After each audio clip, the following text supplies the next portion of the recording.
Hello दोस्तों, नमस्कार। Study with प्रियमराज channel में आपका स्वागत है। मैं प्रियमराज आज आप लोगों के बीच इंडियन ज्योग्राफी के क्रम में आज लाए हैं भारत की स्थिति। भारत की स्थिति के बारे में जानेंगे कि भारत हमारा कहाँ स्थित है, कहाँ नहीं स्थित है, पृथ्वी में कहाँ स्थित है। तो उसके बारे में हम लोग जानकारियाँ लेते हैं। आइए देखते हैं, शुरू करते हैं अपना क्लास भारत की स्थिति। आज हम लोग देखेंगे भारत की स्थिति। भारत की स्थिति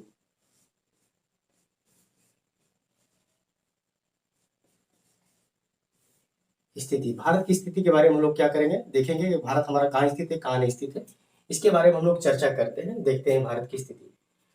तो आइए देखते हैं भारत की स्थिति के साथ जानने से पहले पहले हम लोग अक्षांश और देशांतर के बारे में पहले चर्चा करेंगे, तभी हम भारत की स्थिति पर आएंगे कि भारत मेरा कहाँ स्थित है। तो आइए पहले अक्षांश और देशांतर हम देखते हैं। अक्षांश और देशांतर क्या होते हैं उसके बारे में देखते हैं।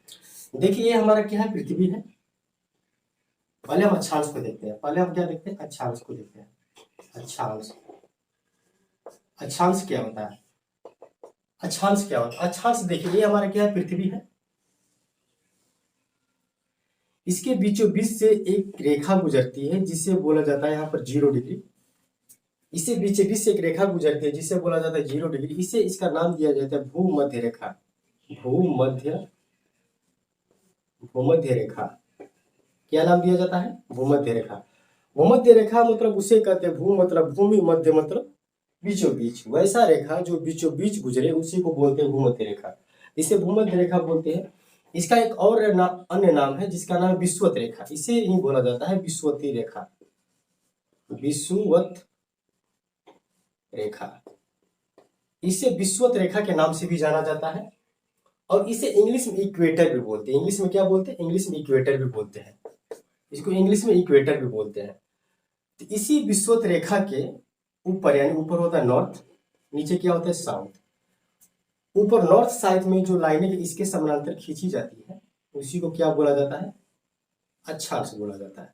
उसी प्रकार से दक्षिण साइड में भी इसी तरह से समानांतर इसके लाइनें खींच देंगे, इसी को क्या बोलते हैं? अक्षांश बोलते हैं। तो आप लोगों को अक्षांश पता चल गया कि जो क्या होता है कि 0 डिग्री के समानांतर नॉर्थ और साउथ दोनों साइड में जो लाइनें खींची जाती है उसी को बोलते हैं अक्षांश। इस साइड को बोलते हैं ईस्ट, इस साइड को बोलते हैं वेस्ट। यानी अक्षांश रेखा पूर्व से लेकर के पश्चिम तक क्या होती है, खींची जाती है। काल्पनिक रेखा को बोलते हैं अक्षांश रेखा, इसी को बोलते हैं अक्षांश। अक्षांशों की कुल संख्या कितनी होती है मैंने पिछले लेक्चर में बताया था, लेकिन फिर भी मैं बता देता हूँ। कुल अक्षांश की संख्या, कुल अक्षांश 0 डिग्री से ऊपर कितना है? 90 है। 0 डिग्री से नीचे कितना है? 90 है। प्लस 1 क्या है? 1 इक्वेटर या भूमध्य रेखा है। टोटल ऐड करेंगे तो कितना होगा? 181। यानी कुल अक्षांशों की संख्या कितनी हुई? 181 हुआ। कभी कभी आप लोगों से पूछ देता है। और दो अक्षांशों के बीच की दूरी आप लोगों से अगर पूछेगा, जैसे मान लीजिए ये अक्षांश है, ये पहला अक्षांश, दूसरा अक्षांश, इसके बीच की दूरी पूछेगा तो क्या होगा? दो अक्षांशों के बीच की दूरी कितना होता है? 111 किलोमीटर होता है। कितना होता है? 111 किलोमीटर। तो दो अक्षांशों के बीच की दूरी कितना होता है? 111 किलोमीटर होता है। और इसमें आप लोग देख सकते हैं कि जैसे विषुवत रेखा से ऊपर अक्षांश बढ़ते जा रहा है, यहाँ पर देख रहे हैं, तो अक्षांशों की लंबाई क्या हो रही है? घटती जा रही है। यहाँ पर अर्थ हो गया, यहाँ पर इक्वेटर हो गया। इसके ऊपर हम जैसे बढ़ते जा रहे हैं, अक्षांशों की लंबाई में क्या आ रही है? कमी आ रही है। अक्षांशों की लंबाई में कमी, अक्षांशों की लंबाई में क्या आ रही है? कमी आ रही है। उसी प्रकार से साउथ में आप देख सकते हैं कि यहाँ से इक्वेटर से जैसे नीचे आ रहा है तो अक्षांशों की लंबाई में कमी आ रही है। पहले इतना लंबा था, इतना कम होती जा रहा है। तो नीचे भी वही है कि अक्षांशों की लंबाई में क्या आ रही है? कमी आती जा रही है। अक्षांशों की लंबाई में क्या आ रही है? कमी आ रही है। मैंने अक्षांश पिछले लेक्चर में चर्चा किया था, फिर भी मैंने बता दिया भारत की स्थिति के क्रम में। उसके बाद हम देखते हैं देशांतर क्या होता है। देशांतर क्या होता है? देशांतर पहले हम लोग देखते हैं। देशांतर भी एक प्रकार की भी काल्पनिक रेखाएं होती है जो कि हमारे पृथ्वी पर खींचा जाता है। ये हमारा क्या हो गया? अर्थ हो गया। क्या हो गया? हमारा पृथ्वी अर्थ हो गया। ये नॉर्थ साइड हो गया, ये क्या हो गया? साउथ हो गया। ये क्या हो गया? ईस्ट। ये क्या हो गया? वेस्ट।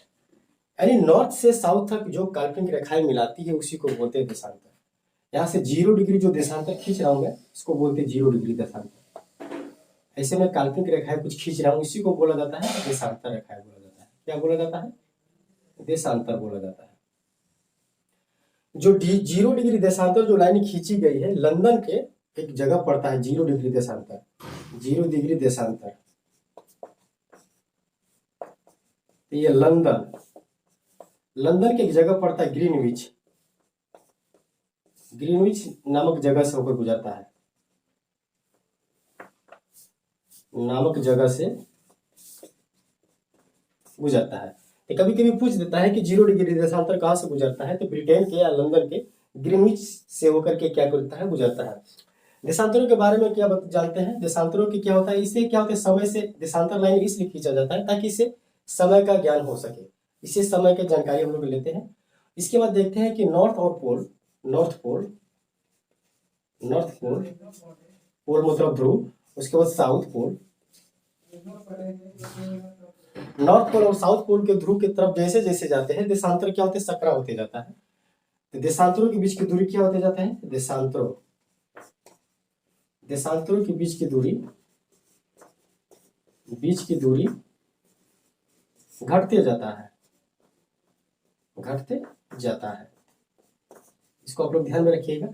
यहाँ पर 0 डिग्री विषुवत रेखा जो मैंने गुजारा था, विषुवत रेखा या भूमध्य रेखा, तो देशांतर, दो देशांतरों के मध्य के बीच की दूरी विषुवत रेखा पर मैक्सिमम होता है। इक्वेटर पर क्या होता है, विषुवत रेखा पर, यानी विषुवत पर क्या होता है, मैक्सिमम। जैसे ही पोल पर जाते हैं क्या होता है, कम हो जाता है। और दो देशांतरों के बीच की जो गैप होता है, डिस्टेंस कितना होता है, देशांतरों के बीच का डिस्टेंस जो पूछेगा, डिस्टेंस, ये भी 111 किलोमीटर होता है। कितना होता है, 111 किलोमीटर होता है। तो मैंने अक्षांश और देशांतर के बारे में बताया कि अक्षांश क्या होता है, देशांतर क्या होता है, आप लोगों के बीच बताया। उसके बाद आइए हम लोग देखते हैं, हम लोगों को पढ़ना है भारत की स्थिति के बारे में जानना है। इसको मैं क्लीन करता हूँ, क्लीन करके हम देखते हैं कि भारत की स्थिति के बारे में आते हैं।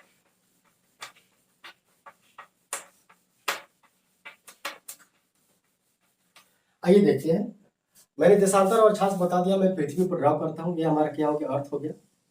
ये हमारा क्या हो गया, इक्वेटर हो गया, 0 डिग्री इक्वेटर। ये मैंने क्या कर दिया, अक्षांशीय लाइनें क्या कर दी, गुजार दी मैंने। पृथ्वी पर अक्षांशीय लाइनें क्या कर दी मैंने, गुजार दी। यहाँ से नॉर्थ पोल हो गया, यहाँ पर क्या हो गया, साउथ पोल हो गया। अब इसी को मैं देशांतर बना देता हूँ। नॉर्थ पोल से साउथ पोल तक मिलाने वाली रेखा को क्या बोलते हैं, देशांतर बोलते हैं। ये हम क्या कर दिए, पूरी तरह से देशांतर और अक्षांश को पृथ्वी पर मैंने क्या कर दिया, दर्शा दिया। अब मैं भारत की स्थिति में पढ़ना, तो मैंने एक एक करके क्या समझाता हूँ। देखिए, जैसे ही हमारा क्या हुआ, पृथ्वी हुआ, इसे इक्वेटर लाइनें, विषुवत रेखा, इक्वेटर यानी 0 डिग्री विषुवत रेखा, इसे जब दो भागों में बांटी पृथ्वी को, ऊपर वाला भाग को बोलते हैं ऊपरी, उत्तरी, उत्तरी अक्षांश बोलते हैं। क्या बोलते हैं, ऊपर वाला भाग यानी नॉर्थ, नीचे वाला भाग यानी साउथ। 0 डिग्री विषुवत रेखा पृथ्वी को क्या करती है, दो भागों में बांट दी। तो पृथ्वी दो भागों में बट गया। ऊपरी वाला भाग को बोलते हैं उत्तरी अक्षांश, नीचे वाला भाग को बोलते हैं दक्षिणी अक्षांश। क्या बोलते हैं, दक्षिणी अक्षांश बोलते हैं, दक्षिणी अक्षांश बोलते हैं। यानी हमारा पृथ्वी क्या हो गया, दो भागों में बट गया। इसी तरह से हम देशांतर के क्रम में देखेंगे।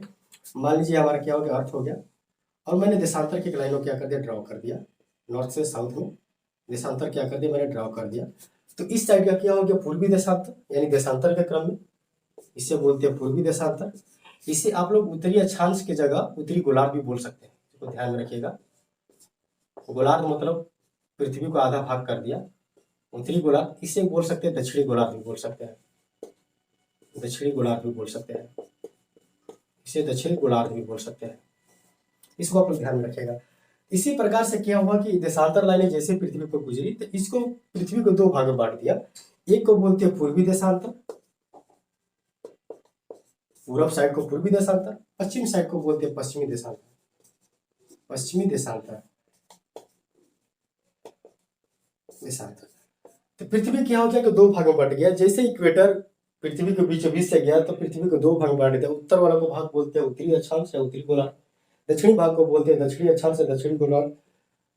उसके बाद मैंने उसी प्रकार से देशांतर भी पृथ्वी को दो भाग में बांट दिया। इसे बोलते हैं पूर्वी देशांतर, उसे बोलते हैं पश्चिमी देशांतर। अब हम भारत के रिस्पेक्ट में आते हैं कि हमारा भारत कहाँ स्थित है। ये हमारा क्या हो गया, अर्थ हो गया, अर्थ हो गया। ये क्या गुजर गया, ये 0 डिग्री विषुवत रेखा गुजर गया, ये हमारा क्या गुजर गया, ये गुजर गया देशांतर गुजर गया,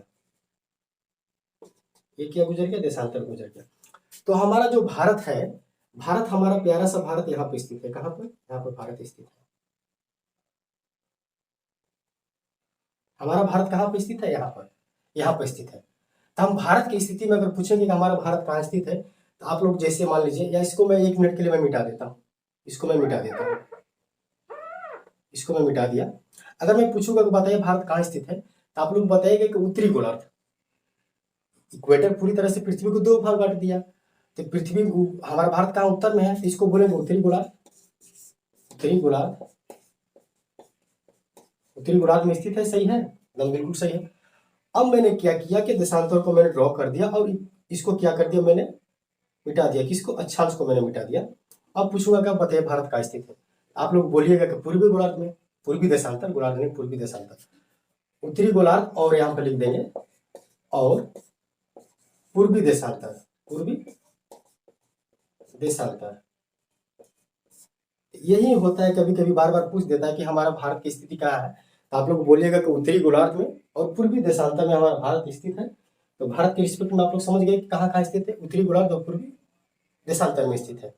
अब इसे क्लीन करके भारत के बारे में कुछ महत्वपूर्ण तथ्य हम लोग जान लेते हैं। भारत को इस यहाँ से निकाल करके मैं बाहर लाता हूँ, यहाँ पृथ्वी से निकाल करके, पूरा वर्ल्ड से निकाल कर मैं इसे बाहर लाता हूँ और इसके बारे में थोड़ा जानकारी लेते हैं। इससे मैं थोड़ा बोर्ड को मैं क्लीन कर देता हूँ, स्पेस कम होने की वजह से बार बार क्लीन करना पड़ता है।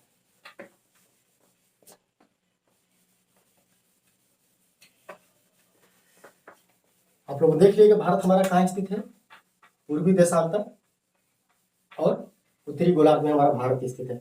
अब मैं क्या किया कि भारत को वहां से, पृथ्वी से, यहाँ हमारा भारत था, अर्थ हो गया हमारा, ये हमारा इक्वेटर हो गया, ये हमारा देशांतर हो गया, ये north pole to south pole हो गया, ये ईस्ट हो गया भाग, ये क्या भाग हो गया, वेस्ट हो गया।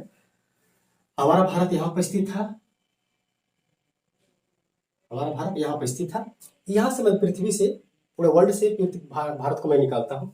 यहाँ पर देखिए मैं भारत को लाता हूँ, भारत को मैंने यहाँ पर गुजरात वाला क्षेत्र को बनाया, यहाँ पर गुजरात वाला क्षेत्र, दक्षिण भारत के क्षेत्र को बनाया।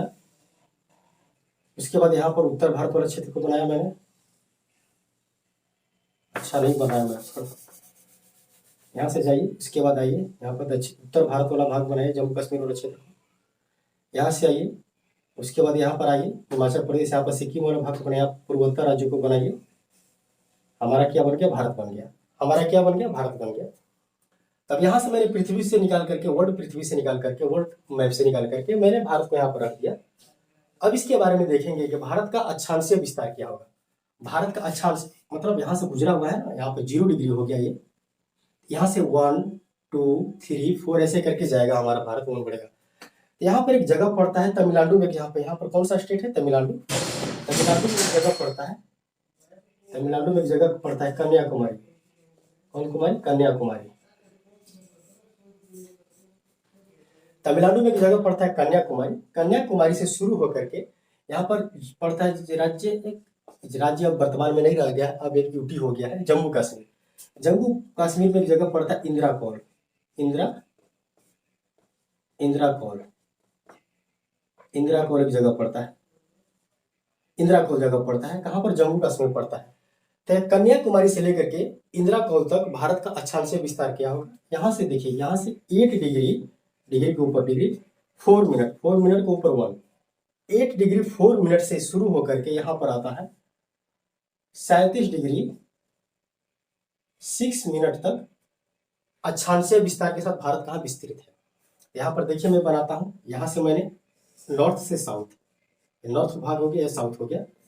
कहाँ से शुरू हुआ, 8 डिग्री 4 मिनट से शुरू हुआ, कहाँ तक गया, 37 डिग्री 6 मिनट तक हमारा क्या है, भारत स्थित है। कहाँ से, तमिलनाडु में एक जगह पड़ता है कन्याकुमारी से शुरू होकर के, जम्मू कश्मीर का एक जगह है इंदिरा कौल तक 37 डिग्री 6 मिनट तक विस्तृत है। कौन सा साइड में, नॉर्थ साइड में, हमारा भारत का नॉर्थ साइड में था ना, तो यहाँ पर आप लोग नॉर्थ लिख लीजिए। कभी कभी ये गड़बड़ कर देता है, पूछता है कि नॉर्थ साइड में है कि पूर्वी साइड में कि पश्चिमी साइड में, आप लोग कंफ्यूज हो जाते हैं। इसे उत्तरी साइड, 8 डिग्री 4 मिनट उत्तर से 37 डिग्री 6 मिनट उत्तर तक हमारे भारत का अक्षांशीय विस्तार विस्तृत है। अक्षांशीय मतलब ऐसे ऐसे लाइनें गुजरी होती रहती है। अब इसको मैं देशांतरीय विस्तार देखता हूँ। देशांतरीय विस्तार यहाँ पर गुजरात एक जगह पड़ता है। क्या पड़ता है? गुजरात एक जगह पड़ता है। गुजरात एक राज्य है, यहाँ पर स्टेट है गुजरात। गुजरात में एक जगह यहाँ पर पड़ता है गोहर मोता, एक जगह पड़ता है गोहर मोता। गोहर मोता गुजरात का एक जगह पड़ता है यहाँ पर गोहर मोता। तो गोहर मोता से शुरू होकर के यहाँ पर एक अरुणाचल प्रदेश एक स्टेट पड़ता है, अरुणाचल प्रदेश। यहाँ से 68 डिग्री 7 मिनट से शुरू होता है, ईस्ट यानी पूरब से शुरू होता है। यहाँ पर एक जगह पड़ता है गुजरात, आंध्र प्रदेश। आंध्र प्रदेश को अरुणाचल प्रदेश ARU मैंने लिख दिया, सॉरी, आंध्र प्रदेश ने अरुणाचल प्रदेश, अरुणाचल प्रदेश के ARU लिखा। यहाँ पर एक जगह पड़ता है किबुथु, किबुथु एक जगह पड़ता है। यहाँ तक 97 डिग्री 25 मिनट, मिनट को मैंने 1 से डैश से सेलेक्ट कर यहाँ पर दर्शाते हैं। यहाँ से मैंने बताया कि 68 डिग्री 7 मिनट ईस्ट यानी पूरब से शुरू होकर के देशांतरीय विस्तार 97 डिग्री 25 मिनट तक पूरब तक हमारा देशांतरीय विस्तार क्या है? विस्तृत है। तो मैंने अक्षांश और देशांतर के बारे में आप लोगों को बताया कि अक्षांश और देशांतर कहाँ तक होता है, इसको मेरे बारे में बताया। तो पूछ देगा कि 68 डिग्री 6 मिनट कहाँ स्थित है, मतलब कौन सा जगह पर? गोहर मोता में। पूछ देगा कि भारत का सबसे पश्चिम भाग है, भारत का सबसे पश्चिमतम जगह कौन सा है? गोहर मोता। भारत का सबसे दक्षिणतम जगह कौन है? मुख्य भूमिका। मुख्य भूमिका का पूछेगा तो कन्याकुमारी। भारत का सबसे उत्तरतम जगह कौन है? इंदिराकोल है। भारत का सबसे पूर्वोत्तम जगह कौन है? किबुथु, अरुणाचल प्रदेश में। यहाँ पर कौन सी जगह है सबसे पूर्वोत्तम? किबुथु। किबुथु जगह है कहाँ पर? अरुणाचल प्रदेश में, अरुणाचल में, अरुणाचल में पड़ता है। यहाँ पर पूर्वोत्तर में कौन सा है? गोहर मोता। पश्चिमोत्तर में सबसे पश्चिमी भाग कौन सा है? गोहर मोता। गोहर मोता जगह पड़ता है कहाँ पर? गुजरात वाले क्षेत्र में, गुजरात। भारत का मुख्य भूमि का सबसे दक्षिणतम भाग कौन सा है? कन्याकुमारी। यहाँ पर बताया मैंने, कन्याकुमारी। कहाँ पर पड़ता है? तमिलनाडु में पड़ता है, तमिलनाडु में पड़ता है। उसके बाद भारत का सबसे उत्तरतम जगह कौन सा है? इंदिराकोल। इंदिराकोल, इंदिराकोल जगह पड़ता है कहाँ पर? जम्मू कश्मीर में।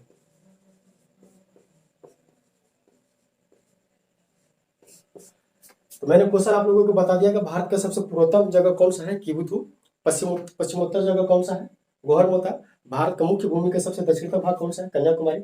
मुख्य भूमि का सबसे उत्तरतम भाग कौन सा? इंदिराकोल। मैंने बता दिया अक्षांशीय और देशांतरीय विस्तार के बारे में बताया कि कहाँ से कहाँ तक लेकर विस्तृत है। इसके बाद देख लेते हैं कि भारत जो है ये ऊपर तो नॉर्थ बोलते हैं, नीचे क्या बोलते हैं? साउथ बोलते हैं। इधर क्या बोलते हैं? ईस्ट यानी पूरब। इधर क्या बोलते हैं? वेस्ट। तो हमारा भारत जो है नॉर्थ से साउथ तक विस्तृत कितना है? यहाँ से लेकर के यहाँ तक हमारा भारत क्या है? विस्तृत है। जो कि बोलते हैं उत्तर से दक्षिण तक भारत का विस्तार कितना है? 3214 किलोमीटर। 3214 किलोमीटर हमारा भारत क्या है? उत्तर से दक्षिण तक विस्तृत है। इसी प्रकार से पूछ देगा कि भारत पूरब से पश्चिम तक कितना विस्तृत है? तो 2933 किलोमीटर क्या है? विस्तृत है। कभी कभी एग्जामिनेशन में पूछ देता है कि भारत का विस्तार बताइए यहाँ से, तो मैंने क्या बताया? उत्तर से दक्षिण, उत्तर से दक्षिण भारत का विस्तार कितना है? 3214 किलोमीटर। और पूरब से पश्चिम, पूरब से पश्चिम, पश्चिम भारत का विस्तार कितना है? 2933 किलोमीटर भारत का विस्तार है। इतना आप लोग देख लिए। और भारत में कितने स्टेट, ये भी बता देता हूँ, भारत में टोटल कुल कितने स्टेट है? यहाँ पर मैं लिख देता हूँ टोटल स्टेट। भारत में कुल कितने स्टेट है वर्तमान समय में? 28। यूटी यानी केंद्र शासित प्रदेश। भारत में कुल कितने हैं? 8 स्टेट है, 8 यूटी है, केंद्र शासित प्रदेश है। और इसके बारे में हम थोड़ा बताते हैं, थोड़ा इसे क्लीन मैं करता हूँ, इसे मैं थोड़ा क्लीन कर देता हूँ।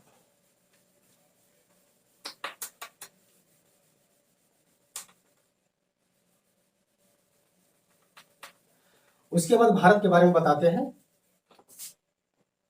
कि भारत जनसंख्या की दृष्टि से विश्व का कौन सा नंबर पर आता है? जनसंख्या की दृष्टि से,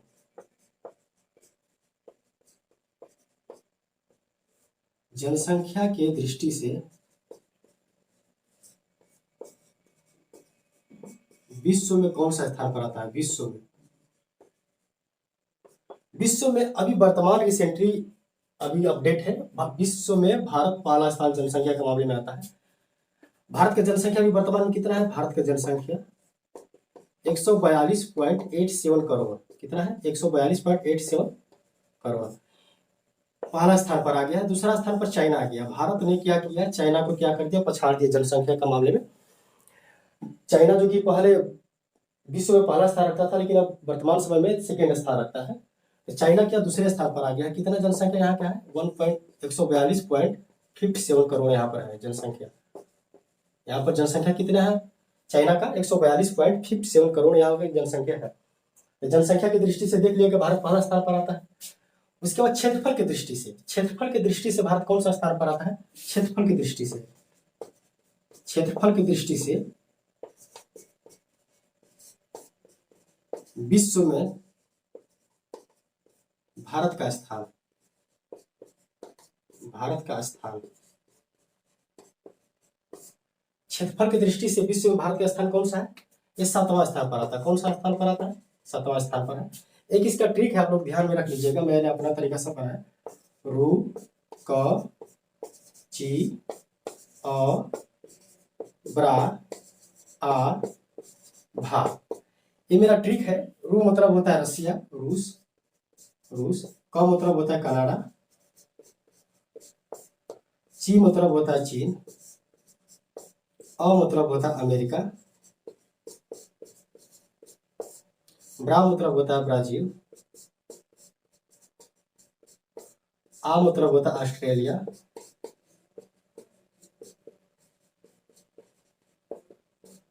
भा मतलब होता है भारत। तो क्षेत्रफल की दृष्टि से भारत विश्व में कौन सा स्थान रखता है? 7वां स्थान रखता है। इसका ट्रिक था रुकची अब्रा आभा, या इस तरह से आप लोग याद कर सकते हैं, रुक चीन अब आ भारत। इस तरीके से आप लोग रुक चीन अब आजा भारत ऐसे करके है ट्रिक। इस तरह से आप लोग ध्यान रख सकते हैं। तो मैंने बताया कि जनसंख्या की दृष्टि से भारत विश्व में पहला स्थान रख रहा है। क्षेत्रफल की दृष्टि से भारत विश्व में कितना स्थान रख रहा है? 7वां स्थान रख रहा है। भारत का क्षेत्रफल कितना है? भारत का क्षेत्रफल, भारत का क्षेत्रफल देख लेते हैं। इस डाटा को आप लोग याद कर लीजिएगा, कभी कभी पूछ देता है। 32,87,263 किलोमीटर स्क्वायर। भारत का क्षेत्रफल कितना है? 32,87,263 किलोमीटर स्क्वायर, जो कि पूरे विश्व का 2.4% भाग क्या करता है? घेरता है। पूरे विश्व का कितना प्रतिशत भाग घेरता है? 2.4% भाग क्या करता है? घेरता है। पूरे विश्व का 2.4% भाग घेरता है। तो आज मैंने भारत की स्थिति से संबंधित जितने भी महत्वपूर्ण तथ्य थे मैंने बता दिया कि क्षेत्रफल की दृष्टि से क्या है, जनसंख्या की दृष्टि से भारत का स्थान क्या है, और उसके बाद मैंने बताया कि अक्षांशीय विस्तार क्या है, देशांतरीय विस्तार क्या है। और हाँ, एक चीज मैंने बताना भूल गया था पिछले वाला वीडियो में, जो कि भारत का स्टैंडर्ड टाइम जो मानक समय यहाँ से गुजरता है, आप लोग कमेंट बॉक्स में करके बताइएगा कितने देशांतर से गुजरता है। मैं बता देता हूँ, 82.5 डिग्री पूर्वी देशांतर से क्या करता है? पूर्वी देशांतर से मानक समय क्या करता है? गुजरता है। कितने स्टेट से होकर गुजरता है? 5 स्टेट से, जो कि हमारा मानक समय और 0 डिग्री जो मैंने बताया था कि लंदन से गुजरता है, 0 डिग्री देशांतर से हमारा देशांतर 82.5 डिग्री मानक समय 5.5 घंटा समय क्या है? आगे है। 5.5 घंटा क्या है? आगे है। इसको आप लोग ध्यान में रखिएगा, मैंने उस वीडियो में नहीं बता पाया था। तो अगर आप लोगों को सेशन अच्छा लगा हो तो लाइक शेयर कमेंट करके बताइएगा कैसा लगा सेशन। धन्यवाद।